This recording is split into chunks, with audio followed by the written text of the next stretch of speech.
TV Arsenal, welcome to the channel. We're broadcasting over two platforms today. We're broadcasting over Facebook and on YouTube. So I hope it works because I'm not sure. I've never done it before. If it hasn't, then I'll come back later and say exactly the same thing all over again.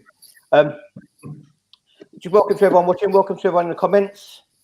Please, this is your opportunity now. Go and hit that like button and also subscribe and hit the notification bell so you never miss another program again.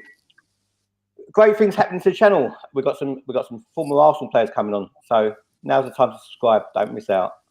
And apart from that, I'm the best looking person on YouTube. No, that's a lie. That's a lie. But anyway, West Ham Arsenal v West Ham preview. We smashed them at their ground, and we need to do it again now because the points matter. Introducing my guest, Melvin. How are you? Yeah, I'm good, thanks. Looking forward to tomorrow. Going there tomorrow, so I'm looking forward to that. Are you going? Yeah, I'm going tomorrow. Yeah. Another person who's not after my own heart. I said I'm not going until we're decent. And Melvin is still going. But we got the kid. Yep, I'm going tomorrow to the game. I'm going to enjoy it. And I just wanted to say this: my boys clinched the playoffs. Well, that don't mean nothing to us, but I don't care. And then we've obviously got Psycho Mancon as well. How you doing, Si? You right? Evening, gents. Evening. And I also had my mate Joe was supposed to be coming on from my mate off Facebook and Twitter. Unfortunately, we couldn't hear him. So, Joe, if you're watching, this is a shout out for you, mate. Anyone on the channel who wants to join in the future, who wants to come on the channel, all you need to do is follow me on Twitter or follow me on Facebook. Facebook is Sunny TV Arsenal. Follow me on Twitter, which is running down the bottom there, Unfiltered Sony 1. So follow me on Facebook or Twitter, get hold of me and get yourselves on the podcast.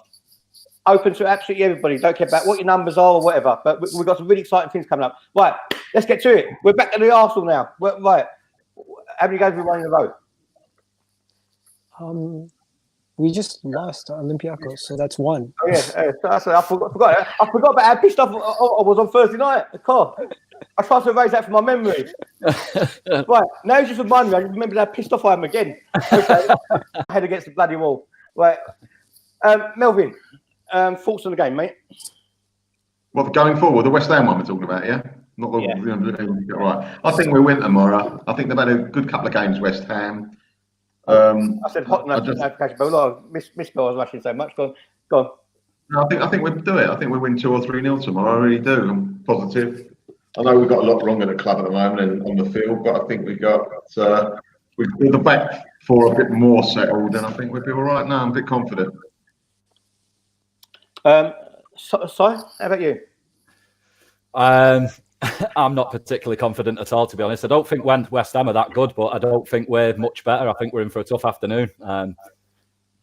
Being at home, I think we'll probably come away with the 3 points, but I don't think we'll walk it. I think we're in for a tough afternoon. How about you, kid? What I do whenever I look at an opponent is I look at what their top scorer is saying, and to be honest, we can't be afraid of any of their scorers because their top scorers is Haaland at 7, and Lacazette's been having a poor season, and he's at 6. So it just goes to show you how poor they've been. That Lacazette, who's having such a poor season for us, would be their second highest scorer. He scored in the last couple of games, though, hasn't he? Who, Haaland? Yeah, he scored in the last couple of games. Right now, he's on 7, Snodgrass on 5, and Noble's on 4. So that's really not. I'm not really scared of those guys, Snodgrass, Noble, or Haaland. And honestly, I'm hoping it's going to be a high-scoring game, like 3 or 4 for us. Well, since the last time we played them, they've changed their manager, haven't they? Yeah, they have. It was Pellegrini before, wasn't it? And they've got now David Moyes, is it? Yeah. Yeah. So they say never go back, or is it never go black? Which one was it? It was one of them two, wasn't it? No, they say if you go black, you never go back. So basically, if you go to West Ham, you don't end up in a wheelchair then, or is that the black one? I don't know what you're talking about, bro. I'm just gonna stop. It all depends how hard you're going, bro. Don't know where you're from. I don't know if we're talking about football no more. Anyway, so Arsenal West Ham tomorrow. Like 60 starting lineup for you guys tomorrow. What Arteta will go with, and what would you go with if there's any difference? I would have obviously the goalie picks himself. The right back, he'd have Bellerin. I've given Maitland-Niles a go. Centre half, I think Mustafi's injured, so I'd have Socrates and but I know I'd have the two centre halves played last time. But I think he will as well. The new guy was Murray and Louise. Left back will still be Saka. Agree on that. Midfield he'd play Xhaka. I wouldn't, but he played Xhaka. I would play Celios with who would I have with him though? I'd have the Guendouzi. He'd probably have Xhaka instead of him. The front four, he'd play Ozil. I suppose I would because we haven't got anyone else at the moment. Not that I fancy much, but no one else. Up front, Pepe. I'd have Pepe. He'd obviously have him. I'd play Aubameyang in the middle. He'd play him on the wing, and I'd have Martinelli on the wing. He'd probably play Lacazette in the middle. Do you want to No, you totally lost me. So you got Aubameyang on one wing, Pepe on the other. Where's Martinelli? No, he'd play Aubameyang on the wing. I'd play him in the middle. Okay. So Pepe on one. I'd play Pepe, Martinelli, and Aubameyang. That's my front three. He'd play Pepe, Lacazette, and Aubameyang. Yeah. Right. For me, I just remembered why I was happy. I was happy because Tottenham got knocked out of the FA Cup, and I forgot all about what Arsenal done. So that's how bad we are. About them. If you haven't seen that video, please go on the channel and watch it because it's absolutely jokes, right? Hilarious. It's actually a joke. And basically, I don't know about you lot in the comments, but Arsenal play so shit at the moment, right? Our football is so dead, right? Our gameplay is so dead. Results-wise, we've improved since Emery. I don't think the football's improved, in my opinion. Okay, defending may have been a bit better, but on the eye, like I said the other day, it's like cataracts. It's nothing that you want, right? I actually prefer Tottenham losing to watching Arsenal win. I've got more. Really? Yeah, I do. Yeah. I've actually got more hate for Tottenham, right? I've got more hate for Tottenham than I've got love for Arsenal. That's not because I'm so bored of watching Arsenal at the moment. I must admit, it's not pleasing on the eye at the moment. It's not pleasing on the eye. It's like putting an ugly bird in a nightclub. You take it because it's the last one there. You know. Oh man, Sonny, come on, you're on a roll today. But yeah, I just want Arsenal. I want the Arsenal players like the Pepes, the Martinellis, the Aubameyangs. Yeah, especially if reports are right that Aubameyang's in pocket 350 grand a week. Go and express yourself, and not just with your shiny clothes. You know, we want to see something. You know, not just tap-ins. Let's get involved in the game. Your guys' thoughts? Give your team. Okay. Kid, go for it. I'm gonna try something different. I'm gonna try Lacazette as a 10 and put Eddie Nketiah up front with Aubameyang, Pepe. So them four up front. Midfield of Xhaka, Ceballos. Back four of Saka, David Luiz, Pablo Mari, Bellerin, and Leno. And honestly, I feel like give Lacazette a chance in the midfield and let Eddie Nketiah start. If anything goes wrong, you can change it in the 50th minute. But honestly, I feel like Pepe, we give him a lot of criticism, but he's one of the most on-form players that we have right now. He's been doing well the past couple games, and I feel like he needs to get out there and do what he's doing. Just keep it simple. Don't cross in and out 10 times. Keep it simple. We'll do well. And honestly, I think Pablo Mari has to play because I think Mustafi's still not healthy or something's going on with his health the past couple of games. So give Pablo Mari a run in the league. Let him see how he does. And Xhaka, I know you guys don't like Xhaka, and a lot of people feel like he's done wrong in the past. And let's be honest, we don't have a lot of options right now. Let's keep what's consistently been working a little bit and keep him in there with Ceballos, and let's keep it rolling. But let's just start Pablo if you're starting tomorrow. Pablo, you're gonna start him. But his name's Pablo as well. Basically, right. Problem with Arsenal fans especially, right? They try and shoehorn players into positions that they don't play in, right? You know, you wouldn't go to a shoe shop, right? Just because you like a pair of shoes, you go and buy a size 3 in the kids size just because they're cheaper. You wouldn't do that, would you? So wear the shoes what fit. So in other words, why are you going to put Lacazette in midfield when the guy's supposedly a striker. You know, I would say supposedly because his goal scoring record is actually awful. But you got to play them in their right positions. And if they're not the player on form, leave him out. Leave him out. Let him work his way back in. Melvin, what do you say to that? Yeah, it's nice to play players in their proper positions if you can. I mean, if you're going to pull Lacazette out for the front three, that's one thing. Lacazette play wide as well. Not like Aubameyang play wide as well. It just makes the whole thing lopsided. I think just play players in their right positions because that is what they're there to do, and they get more confidence with it anyway. I wouldn't play him as a midfield. You wouldn't have bought Lacazette as a midfield player if he was up for sale, would you? You buy him as a striker, and that's where you should play him, in my opinion. I wouldn't have bought him. I wouldn't have bought him. Okay. I would have bought a defender. And also, let's have this debate with all you lot in the comments as well. Arteta, in his wisdom, I don't know why, because I'm starting to wonder what he's saying lately.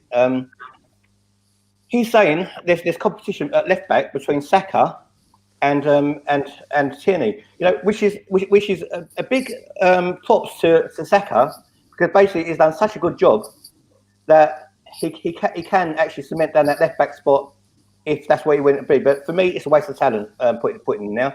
And Tierney is a very, very good player, one of the best left backs in Europe, as far as I'm concerned. And you know, that's his position for the next 10 years. Your guys' thoughts on that? Go on, and I'll jump in. I've just seen a few people in the comments just questioning some of the lineups. Tierney, I don't think he'll be quite fit yet, match fit. The same with Soares at right back. I don't think he'll be quite fit. Mustafi's not fit. Torreira's obviously out. So I think that some of the guys saying, why have you not picked these players? They're not in the squad, guys, or they won't be up for it. My 11, if it was down to me, I would go totally outside the box. I'd be going probably Ainsley at right back. Sorry, can I just interrupt you? MCG, mate, I didn't mute you, bruv. I don't know if one of the moderators did. But drop me a message and you tell me, mate. I don't know nothing about it. He was probably timed out. Simon's girlfriend's just come back home. They've both got something in common, mate. Sorry, the real Simon's girlfriend. I didn't mean it. Honestly, I didn't mean it. Right. It's all right, mate. They're both bitches, so it's all right. Yeah, I think you've got to stick with... I think Arteta will go with exactly the same lineup as he has been doing. I don't think he'll change anything. I think he's going to go Nketiah through the middle up top. But I'd go totally out of the box, mate. I'd go Mari and Socrates at centre-back, and I'd put Luiz in the middle of the park with Ceballos. And I'd put Pep at 10, and then I'd play Nelson Martinelli out wide and Oba through the middle. I'd go all out. I'm sick of watching the same stale team play every week. I'm just sick of it. I'm absolutely sick of it. You know, I keep saying I'd rather wipe my ass for the rest of my life with a cactus than keep watching Xhaka. And I'm the same with Mustafa. Can't deal with it. And Ozil's the same. He keeps playing that same midfield free, and it's awful. We've got the worst midfield going, I think, in the Prem. It's awful. You know what? I understand what you're saying, right, about changing up midfield. So I don't think our midfield is enough, right? But if you went and put David Luiz and Ceballos in midfield, I've seen cricketers move faster than them too. That would be slow. That'd be a slow midfield. And they'd be spinning around in circles all day. Sonny, though, you say that. What we're going to do is have Xhaka in midfield instead of Luiz. You can't tell me that he's any faster, Xhaka, than Luiz. There's no difference in speed. In fact, Luiz is probably quicker. Well, I was just going to say, who would you back in a foot race, 100-metre foot race between those two, Xhaka or David Luiz? The snail. That'd take about 4 minutes, though, wouldn't it? It'd be like watching the OAP Olympics, wouldn't it? Yeah. The winner runs the 100 metres in 2.5 minutes. The thing is, going back to the game, do you guys, is there anyone on West Ham's team that you fear, like, destroying us? Because I look at West Ham's team and I don't see anyone that I necessarily am scared of. They don't need to have to win though, do they? When West Ham have beaten us before over the years, sometimes it's just a group effort. We've played them, we've been the favourites at home, and they've just been up for it. They get a good crowd around our place, and it lifts them. And they do lift. Playing against the Arsenal, sometimes, not always, it lifts West Ham. and I've seen them beat us, not because they've got particularly great individuals. They play well as a team on the day. What do you make of this point? Basically, Nathaniel's saying Xhaka needs legs around him, right? For all of your information, I'm going out with a kid later, right? And I don't know about the kid. The kid's married, but I won't mind some legs around me either. But you won't be the kids. Won't be the kids. I don't get what you're talking about. I can't. We're going out later. I'm not going to get you into trouble. Don't worry. I can't get my head around that statement of Xhaka needs legs around him. He needs his own set of legs. You can't, it's like me saying I've got a good-looking mate, so my missus is happy with me. It doesn't change anything. You need your own set of legs. It's odd. The thing about a midfield three is when we play a midfield three, they should contribute to help each other. And I find that there are individuals in the system that do not contribute to each other's weaknesses. I feel like each player has a strong suit, but none of them necessarily have all the necessary strengths for a good midfielder. So Xhaka has the passing range. Torreira has the dynamism to run around and do everything. Guendouzi is just chaotic, and he's able to play within chaos. But neither of them can if the games are suited to them, they play well. But if the game is not suited to them, well, they don't play well. Let's go through score predictions first. Guys in the comments, what you lot going for as well? Score Someone's going for 2-2. Let's see who can get closest to the bookies' predictions out of you three. Well, what you going, Milf? I think we'll win 3-0. Sticking my neck out. Okay. Si? Okay. Si, what are you going for? 2-2 here. What are you going for, Si? 2-1. That's what he went for. I can't hear him. He put his fingers up, right? Well, 2-1. Sound's gone. Your sound's gone, Si. Simon. Well, Simon's sound's gone anyway. 2-1, boys, if you can hear me. Are you speaking? 2-1. Now we can. Yeah. Okay, now we can, yeah. I'm yeah, what? I don't know. I honestly don't know. I'm going 1-1. Okay. So the bookies are saying 2-1, but I'm gonna go a little bit more ambitious than that. I'm gonna say we're gonna beat them 3-1, just like we did at their place. Well, hopefully Pepe has a good game tomorrow if he ends up getting picked. Yeah, because he played very well against West Ham last time, and he destroyed their wingers. I mean their left backs. Martin said, "I'll read this out because it's complimentary." The ones what I don't read out.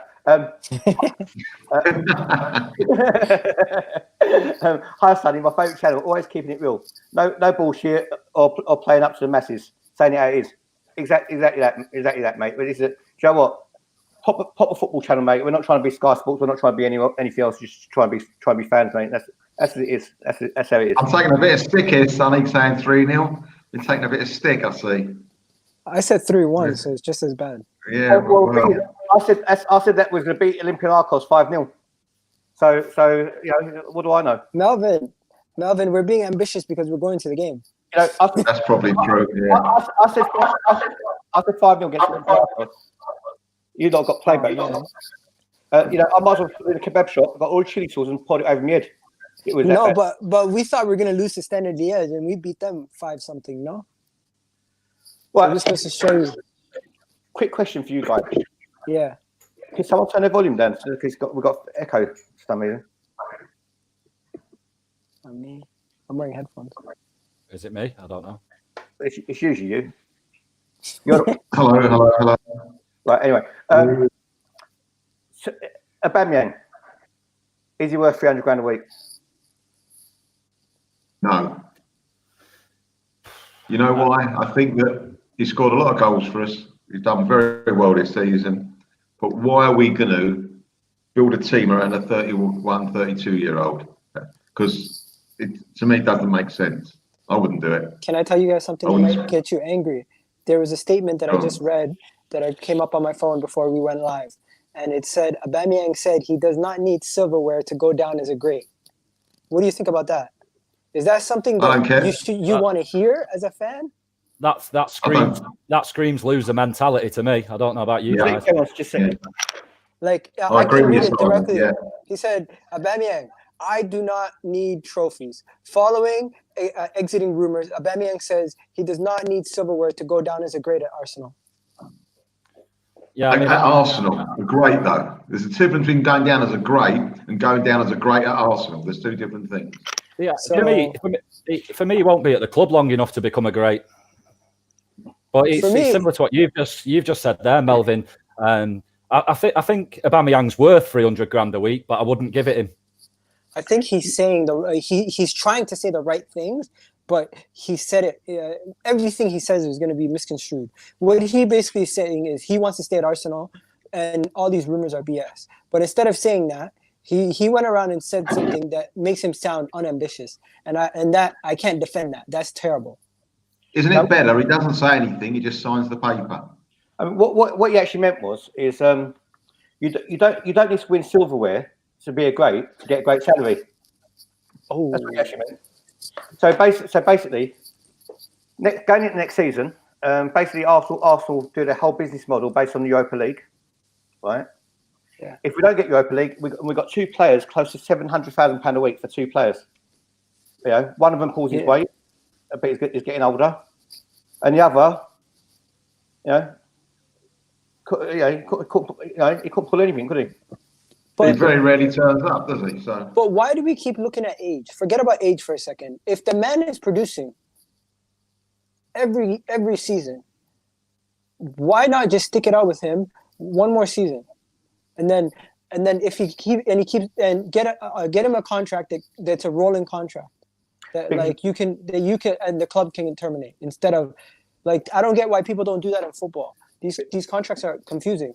Because everything sticks out at Arsenal. It sticks out in a funny way, right? For instance, you got players on a ceiling level, say 300 grand a week upwards, like Ozil and Aubameyang is going to be, and then you got someone like Saka. They're going to put on a 4-year deal on 30 grand a week, right? Yeah. It's a bit like me going out tonight, pulling a bird. You know, she's 6 foot. She's got 6-inch heels on as well. You know, she's going to look like that, actually.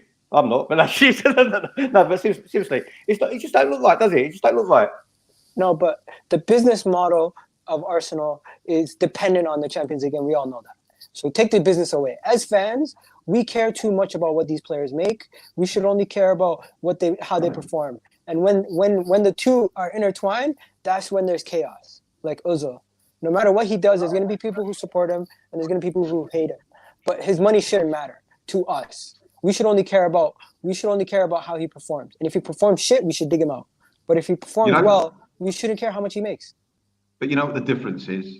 We're in a position now where we're begging players to play for us by money. Years ago, when the Perez's of this world, the Bergkamps, I can just reel them off, you never heard about what they were getting a week because they wanted to play for us because we were successful and it suited them. Now, if we get what we think is a half-decent player, we've got to throw the jaws at them. Please keep playing for us. And that's wrong. Mentality-wise, the player is not right. Okay. Yeah, you know what? I'd rather, to be honest with you, though, it's not my money. I'd rather have Aubameyang in the team than out of the team. There we go. Yeah, I think the thing is with it as well is when things are going well on the pitch, nobody cared about what's going on behind the scenes because things are rubbish on the pitch. We all take a vested interest in what's going on behind the scenes because we want answers to why it's so bad on the pitch. We want to try and find out the explanation. But I said it to you guys today. The club shouldn't be doing predictions on landing Champions League because we've not had it for 3 years. They should be doing the projections on not having it and being a Europa League club. And like I said to you guys, tell me another 4th to 8th team in the league that pays 5, 6 plus players 200 grand a week. There's only us that does that. There's no guarantee that we're going to get any European football this year. To be honest with you, that's still not a foregone conclusion itself. Well, that's what I'm saying, Sonny. So why are we building predictions around being in the Champions League when we've not been in it for 3 years? But the thing is, though, if Arsenal didn't sign Aubameyang up again, the fans would be going mad. They'd be saying that's a really lack of ambition from the football club. Don't you think that Arsenal sending out some sort of statement to say that they're showing some ambition by keeping him? But not if he's saying statements like, we don't care about silverware. Like, what kind of statement is that from our club captain? I love the guy, but to hear that, I'm disappointed in him. Yeah, but are you shocked? Because, if you look at the guy's career, he stayed at Dortmund for longer than he should. And I get the feeling he does like being a big fish in a small pond. Yeah, he picked Gabon, but that's because his dad is like the manager, no? Mate, The only time Arsenal care about silverware, we know they don't care about silverware as a football club. We know that anyway, right? Yeah. All they care about is a top 4 finish, right? They don't care about the FA Cup. They don't care about winning anything. They don't care about competing for anything. So what Aubameyang has said nothing different than what the Kroenkes have said, right? Because it's a comfortable club. At the end of the day, it's comfortable. The chairs are comfortable. Everything's comfortable. Toilets are nice. Everything's comfortable, right? So the only place they do care about silverware at Arsenal is in the Diamond Club, where it's £1,000 a table. Yeah, apart from that, they don't care. So, Sonny, you just hit the nail on the head. The club is no longer a working man's club. You go to the Emirates, it's no longer working men's going to the Emirates week in, week out. It's people who come there, who spend loads of money. The old fans who used to go to Highbury and stuff doesn't exist. And people make fun of the people who come from abroad. It's not them. It's the fact that the club would rather have boxes full and have more boxes regular day fans, and that is seeping down to the organization, and it's ruining the whole thing because they care more about money than success on the field. Well, we're gonna do a whole program next week on the finances at Arsenal, right? Because this year is the first time in a long time they actually lost money. They're down 30 million quid. Commercial revenue is actually up, even only slightly. It's because they've increased more. They've increased. Match day revenue is also up because they've increased the hospitality as well, so that's up as well. So, what's decreased significantly is the profits because of player sales, right? And we all know the main reason behind that is because they get average players and they pay them too much money, right? And then they can't sell them. That's Arsenal's model, where Liverpool, Man United, and Spurs are smashed on that bracket. So basically, Arsenal are falling down a cliff financially as well as football-wise at the moment, and not even getting European football this season will have a massive impact. And it'll be interesting to see if Aubameyang's contract offer is on the table at the end of the season if we don't make European football at least. Because I've got a funny feeling they'll end up selling him and Lacazette as well. Yeah, we could talk all day about all the issues at the club, but when it comes to tomorrow, the one thing we want to see is attacking football, and everyone here would agree with me. That's all we want to see. We want to see free-flowing attacking football. We haven't seen it all year consistently. If we can see that for 90 minutes tomorrow, we're all happy. Come Sunday, right? One of the places we have improved is teams aren't getting so many shots against us. So that's good. That's a tick in the right box. But what we've got to do is take the handbrake completely off at home, most certainly at home, especially against West Ham. Against West Ham, I mean, if you get an early goal against them, but they could just go because they're a very funny team. You know, they're all about confidence, West Ham as well. So I think we've just got to get at them because their defence is not very good. I mean, just reply to Cypriot's points, and then we'll come back to the game. Cypriot 88 is saying the club are saying we need to get back to Champions League to compete at the highest level and attract big players. Well, when we were in the Champions League, why wasn't what difference that made? Well, basically, when we was in the Champions League for 20 years, and they were getting Champions League money, they weren't buying any players, and that's the whole reason why we're out of Champions League now. Let's just get back to. Can I just say something quickly, Sonny? Because it's, like Melvin's just said there, the defence has got better. We're not leaking like a sieve anymore, and the attack is good. So how can't people deduce from that the midfield's the problem? When you look at this year. Our first choice midfield that Arteta is picking this year is Xhaka, who I'd be stunned if anyone's particularly interested in having him. 20 million if we're lucky. Even once he told the fans to fuck off, we could only get Hertha Berlin and Newcastle even slightly interested. Then you've got Ceballos next to him, who we don't own, who we'd have to buy if we keep him, and then we've got Ozil, who will be here till the end of his contract because we can't get rid of him. That's our midfield, and it's worthless. You know what I said a long time ago that our defence was not the problem, and everyone thought I was stupid, right? I mean, the thing is, right? You leave the front door of a jeweller's open, right? Their burglar alarm won't be the problem, would it? Their burglar alarm's not a problem. It's the fact that you left the front door open. So if they've got no protection from the midfield, and you've got 5 people running it, obviously. They're not the greatest defenders in the world anyway, so they're going to get exposed, aren't they? Could I just add something as well? Beatbox Dre Beats. He's saying it's the same defence that conceded twice to Olympiacos with Luis ducking headers. How was that improved? But you've got to look at the tactical side of it. The tactics of the defence are a mile better. They play better as a unit. If you've actually got our first choice defence playing, which might be Soares, Turney, Mari, Louise, it'd be a lot better than what it is now. We've not. When have we seen our first choice defence this season? I don't know. Right, we're going to finish in a bit, right? But Yeah. should I tell you whose fault it is? It's the Arsenal fans. It's the Arsenal fans' fault, right? And I tell you, all you lot of millions of people who are watching, who are going to hit the like button and subscribing to me. I'll tell you why, right? It's because our players are so shit. Our players are so shit, right? And they're shit because it'll be the first season they haven't qualified for the Champions League. So don't tell me they're good because they're not, right? Okay.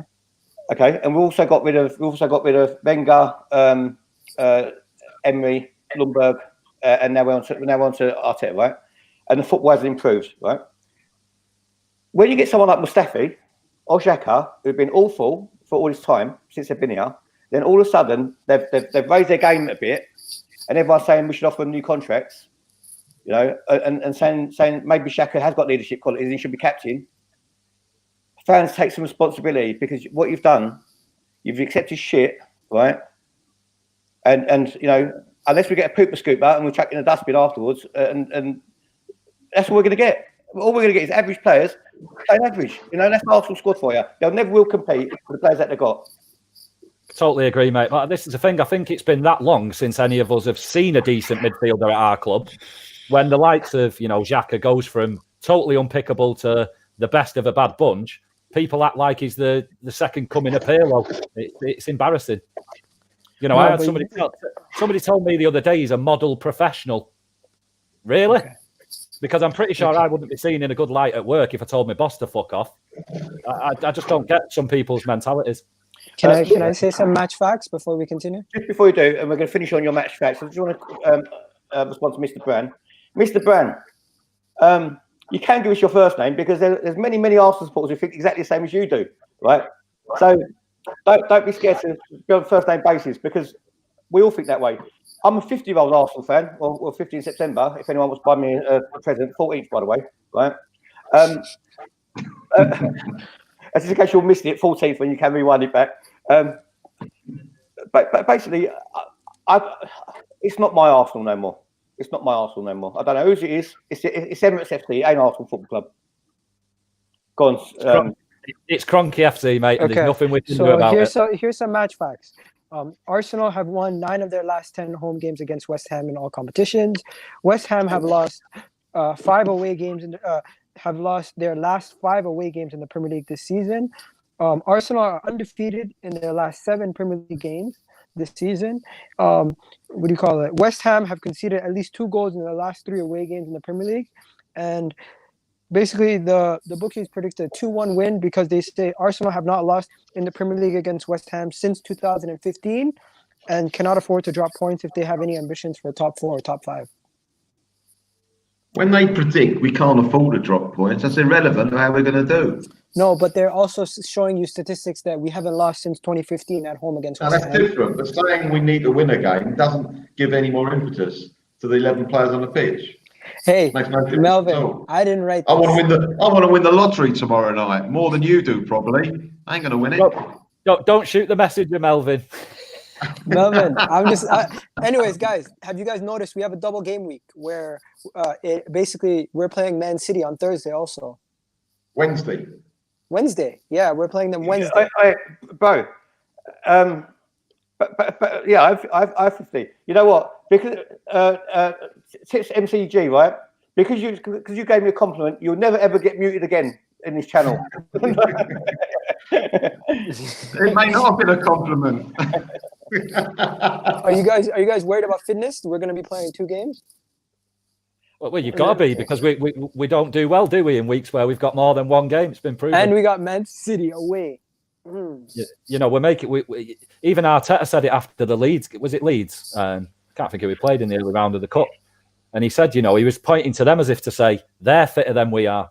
They play more fixtures than us. You know, and that's a Championship side. We're a Premier League team. You know, the same with Olympiacos. They played more games in the same space than we did, and we got outworked by them. It's embarrassing. Right, because everyone calls me Shorty, right? I'm going to wrap it up like Elf at Christmas, yeah? Sonny, you just need to sit like that, mate. I'm going to wrap it up like an elf at Christmas. So what we do, please hit and subscribe, right? And hit that notification bell, right? And I've got a new little slogan that I've come up with, right? I've got a new little slogan that I've come up with. Just so you don't subscribe. And I want everyone in at home to join in, and also everyone on the panel. As it goes. Oh, you've just broken me, Sonny. You've broken me. Right, subscribe if you hate Tottenham. Subscribe if you hate Tottenham. Subscribe if you hate Tottenham. Subscribe if you hate Tottenham. Right. That's how we're gonna finish. That's how we're gonna finish every show from now on. Right. And I want to hear people shouting it out their car windows as they're driving past. But anyway, that's us gone. All right. Things happening tomorrow. Zane, where you been, mate? We've almost finished. You've already started to pour the money in now. So make your next donation a big one because we're going. No, I'm only joking. Nah, Eric Cantona two-footed a guy in the head, so he has to take the cake. Right. Now, what I want to say, tomorrow, I'm doing a watch along. I'm doing it as well, right, with Jerome, and also with Baz, is my mate who West Ham supporter, and we're going to do a watch along, and so Baz is going to be in on it as well. So that should be good. And thing is, Baz lives a long way away from me, so we won't be fighting. But he's also a very good friend of John Hartson's as well. John Hartson, a former Arsenal player, and Baz has promised me he's going to get John Hartson on the show for me. So when we do the Highbury Memories podcast, hopefully we'll have John Hartson on soon. So John, if you're watching, I've laid down the gauntlet for you, mate. You can't back out now. Respect to your friend too. West Ham guy. Right. So we're off, guys. Join us tomorrow for the watch along. It's going to be a good one, and let's just hope Arsenal win, and we keep climbing up that table. Just before we get disappointed at the end of the season as usual. But hopefully we'll do it this year. Let's get on a roll. Let's get on a little roll. Just believe. 3-0, we heard it here first. Simon's going through something right now in his box. I'm trying to get excited, mate. I'm really trying. I'm really trying. Do you know what? Let's treat every game like a cup final now, and let's see if we can get there because that's the only thing we've got to play for now. Other than that, we're gone. Time out. We're out of here, people. Say your goodbyes and we'll go. See you all. Have a good evening, everybody. Going up, Arsenal. Join us tomorrow straight after the game as well. After the watch along, join us tomorrow straight after the game, and we'll have a little reaction video, reaction podcast to the game as well, and hopefully we'll be in a good mood. Apart from that, enjoy your evenings. See you later. Bye. Up the Arsenal. Come on.